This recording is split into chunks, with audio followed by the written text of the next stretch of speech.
obwo busungu saha bwayolesa ofuna bulungi Kasolo anoonye akopasetinge King Sir kubanga concert ye yakola ki ate agenda kumwasamira mpaka nga musasula mbabuulira Kasolo nonya King Sir omusasule kubanga okimanyi yafiirwa ate concert mwalimu promota Moze yali ategeka King Sir Kasolo bwobanga olina obuyinza bukwesa bulungi bajja kukeera ekiseera nga tokyabulina kubanga bakudemotinze Kasolo wavudde mu finance kati balina n'eminisitule gye bakutaddemu bayize nanjiye ne bakuteeka eyo weewala okukozesa obuyinza obubi ate walina omukono mu kulemesa Geoffrey Lutaayo okulayira ebikolimo bijja kutomera Kasolo oli wa kitalo nnyo nga bw'olowooza naye nze kyemmanyi King Sir agenda kukwasamira paka ng'omusasule. Twogere ku ki olunaku lwaleero Dre live concert olwaleero tubadde tutongoza concert egenda kubeera ebyafaayo mu Uganda manyi nze sitera kubeera mu kintu kitagenda kuteekawo statement egenda kutumizi nga 7/8 omwana mulenzi Reigi onokola G obanga ayogere G Reigi emaze omukwata kakati concert tubagitongoza olwaleero era tuyita basponsa mwenna mujje mubeere mu concert egenda okubeera ebyafaayo nga 7/8 tuli Kololo kubakiriza bagamba brand ya Reigi yakola ki yalinnya takyalina kifo kyonna kyayinza kubeeramu okugjako Kololo banambooya kakati ate agenda mu byafaayo era abayimbi bonna beesibe bbiri wetwogerera abali waggulu essaawa zino era omuntu atabeere Kololo nga 7/6 ebyafaayo twagala obeere paati ya byafaayo bigenda okubeerawo nga 7/8 gwe mukolo gwe tubaddeko olwaleero nga tutongoza Reigi live in concert Kololo ya strip nga 7/8 basponsa tubalinze mujje mubeere part of Reigi and Music Corporation. Abayimbi bangi omulina abayanira okubanga obategeka ngo tulabe Jasmine agamba Khalifa agamba lwaki walonze mu Reigi mu bonna ndi sawa zino ndi promoter kwate ekiri wansi n'ekiteeka waggulu bemba ngambye okuyimusa bemba ngambye okukusankusa kati sawa zino Reigi already munene kale atagenda kufuuka ate omunene asingawo ne Jasmine tuli mu kwogerezeganya naye tugenda kukirira Lugogo gye yasazeewo gyawuli omanyi nze ntambulira mu kirooto kya muntu Reigi agamba nze ekirooto kyange kyekololo bwana mugaa tugende Lugogo nti eyo namalayo eyo namufuulayo Kagogo kati njagala Kololo kakati tugenza Kololo kati bwe twogerera tebo zinatera okuggwawo bwe twogerera bwe twawanika concert ya Reigi tebo zinatera okuggwawo mugule tebo mu bwangu kubanga agenda mu byafaayo nga ye muyimbi agenda okusinga okutunda tebo ennyingi Reigi agenda okusinga ozitunda okusinziira ku nkuba gye bakubamu amasimu n'abantu abagenda okubeera abangi nga bamitwalo 3 Reigi agenda mu byafaayo nga yagenda okusinga okubeera n'abantu abangi gula tiketi yo osirike bagamba sente tebaziina eteeka ebivulu ozijjawa n'abayimbi bennyini bagamba tebalaba promota abategeka anti abayimbi abamu batalina disipulini batuvuma ne batugamba tubabba kati twagala beetegeke abayimbi abatalina disipulini mwetegeke abatasobola kwetegeka mudde mu kyalo mulime ennyaanya ba abayimbi abamu tumina disipulini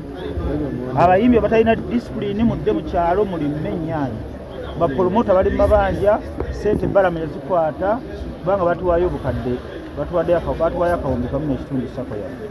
ezo sente eryalinga eddusu eriyise mu butto sente ezo zaggwawo twaziweebwa era netuzitematema kubanga zasangawo enjala nnyingi ne tulinda balansi balamu n'amukwata naye tujja kusigala nga kubanga ebbanga lyonna tubadde tulina obusente bwaffe butukozesa sente oba gavumenti ezituwa oba tezituwa yemanyi kubanga yazituwa ate tuweesa emikono ebiri oba ezituwa oba tezituwa yemanyi naye tujja kusigala nga tukola ngaffe abalina omutima gwa entertainment ffe tulina obusente bwaffe bwe tulina naye bapromota abasinga bali mu mabanja neffe tuli basajja bazanyi bazaala ensonga lwaki tukyalemezaamu naye nga naffe sifa abali awo titufuna nnyo lwakuba nti twagala nnyo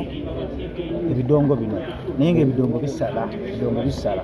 tukola nga bapromota baddusi sente ezo ennyinyi z'oyogedde kwa olwo ekiwandiiko ekyafuluma nga bakuyita mu ofiisi ya prime minister ensonga eyo zakkakanira ensonga era sawa zino bapromota ffenna tuli ba prime minister tukyalinze Prime Minister kyatugamba asobole okuta ssente naye basente bazituwa oba tebazituwa bazituwa kuba tubikooye. Anko Abe, olunaku olwaleero omu ku bayimbi bo Kalifa Ganaga katono omugobererwe n'omusinina babawunsa obuzuubuliwa. Kalifa Ganaga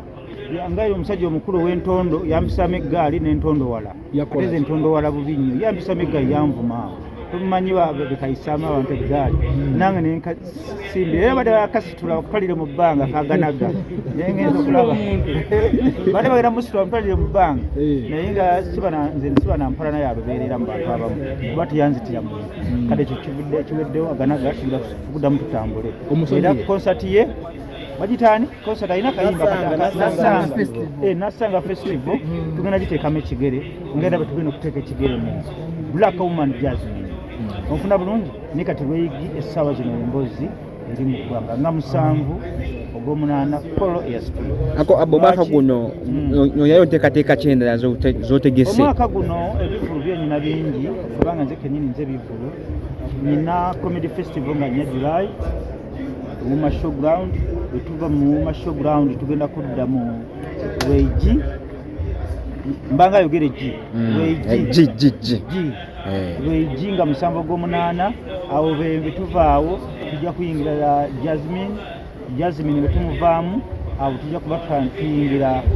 festive season Boxing Day Elo Beach ne part after party era ku Elo Beach nga lumu eyo omwaka tujja kuba tuguwuntise kati kambe ku kamera mpulire enjala ennuma akamuko kayimbanira sawa oyogereko masa oyogere ku neeyisa ya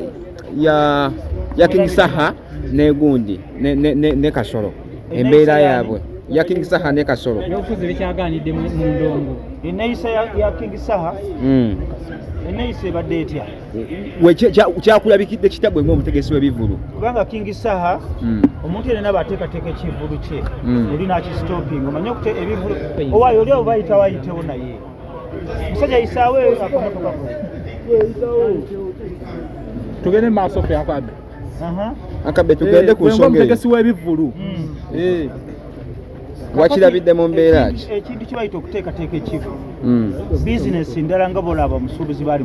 baali mu kikuubo omusuubuzi bakwata miliyoni ze7 n'agenda e China n'atika konteyina ye ng'erimu engoye ng'erimu ebintu tosobola kuvaayo buvi n'ogamba bannange muggyeko konteyina eyo mugisuule mu mazzi naye omulimu gwaffe teguweebwa kitiibwa oli avaayo buvi n'agamba ekisonji sitoopinze niyeerabira nti aba akutidde bizinesi bakutidde akwetedde amabanja obwo obusungu Saha bwayolesa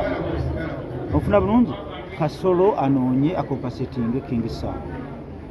kubanga konsati yagikola ki ate agenda kumwasamira mpaka nga musasula mbabuulira Kasolo noonya King Saha omusasule kubanga okimanyi yafiirwa ate eyo konsati mwalimu promota Moze yali ategeka King Saha Kasolo bw'obanga olina obuyinza bukwese bulungi bajja kukeera ekiseera nga tokyabulina kubanga bakudimotinze Kasolo wavudde mu finance kati balina ne ministry gye bakutaddemu bayiza nanjiye ne bakuteeka eyo weewala okukozesa obuyinza obubi ate walina omukono mu kulemesa Geoffrey Lutaayo okulayira ebikolimo bijja kutomera Kasolo oli wakitalo nnyo nga b'olowooza naye nze kyemmanyi King Saha agenda kukwasamira paka ng'omusasudde eyanzenya